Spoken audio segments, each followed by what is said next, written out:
Oh.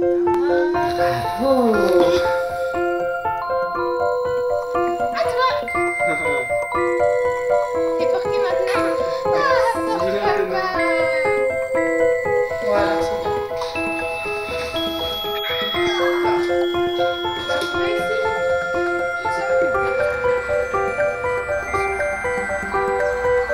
bien. Erwan a 4 ans.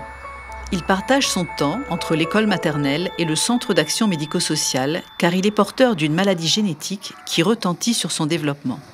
Sa maman Gwenaëlle l'accompagne à toutes les séances. Au départ, il faisait des convulsions, mais c'était toujours avec de la fièvre. Donc les pédiatres ils ont dit c'est normal, c'est fébrile, après ça va se passer. C'est un bébé, ça fait souvent ça. Et comme il en a fait une hors température, là ils ont commencé à se poser la question, savoir si c'était pas l'épilepsie. Ces troubles et une acquisition tardive de la marche suscitent l'inquiétude des parents d'Erwan. Ils consultent le docteur Lanco, neuropédiatre du CAMS d'Aulnoy-Emery, qui leur propose sans attendre un accompagnement. Des tests génétiques réalisés en parallèle permettent d'établir le diagnostic rapidement. Erwan, il a une maladie génétique. C'est une épilepsie grave en fait. Pour en faire une fois ça peut durer 5 minutes, comme une autre fois ça peut durer 2 heures. Et c'est moi qui est porteur de cette génétique. Voilà. Ouais, parce que je suis épileptique aussi. C'est encore à l'intérieur. Erwan, qui présente un retard des acquisitions, bénéficie d'un accompagnement global. Chaque mois, le docteur Lanco observe son évolution et adapte le traitement en fonction de son poids. Récemment, les crises d'épilepsie se sont aggravées et le médecin a dû lui prescrire un nouveau médicament. Pose tes pieds. Voilà, 1m10. J'étais contente de voir que ça retentit pas trop sur sa concentration, qu'il reste fragile, très centré sur ses centres d'intérêt.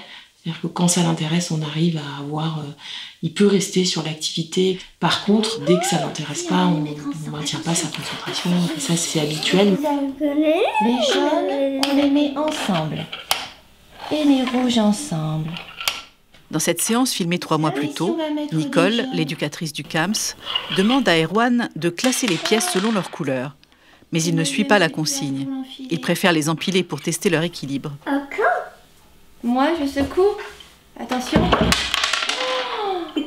Il apprend en expérimentant par lui-même et on le voit par rapport aux couleurs et c'est là qu'il retient et qu'il apprend. On change de couleur ? Retour à la consultation. Erwan est maintenant capable de nommer les couleurs des feutres. Bleu. Ça aussi c'est bleu, oui. Oui. Et ça, c'est quoi ? Plus petit, il a avancé beaucoup plus doucement.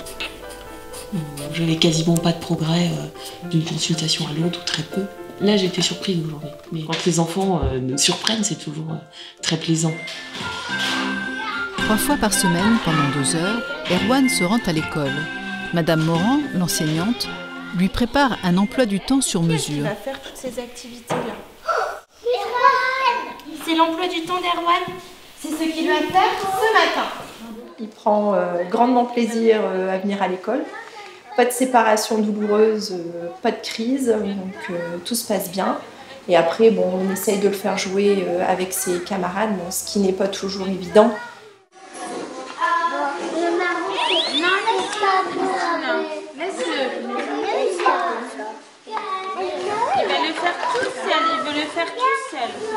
Je lui propose des activités et puis dès qu'il veut plus, je ne le force pas. Je dis à son AVS de lui proposer une autre activité en lien avec ses compétences. Stimulé par la présence de ses camarades, Erwan fait des efforts et progresse avec l'aide d'Audrey, son assistante de vie scolaire. Il commence à catégoriser les objets selon leur couleur et leur forme. Bravo! C'est bien, Erwan. Alors maintenant, tu vas aller te mettre une étoile parce que tu as très bien travaillé. Super! Il apprend quand même, mais à son rythme. Il y a un mois de ça, il ne savait pas ses couleurs. Maintenant, il essaie. Ah oui, si, on est content. Oui. En espérant qu'il sache d'autres choses après, comme savoir compter jusqu'à 10, 9, 10, 11. Même lire et écrire. On espère. Voilà,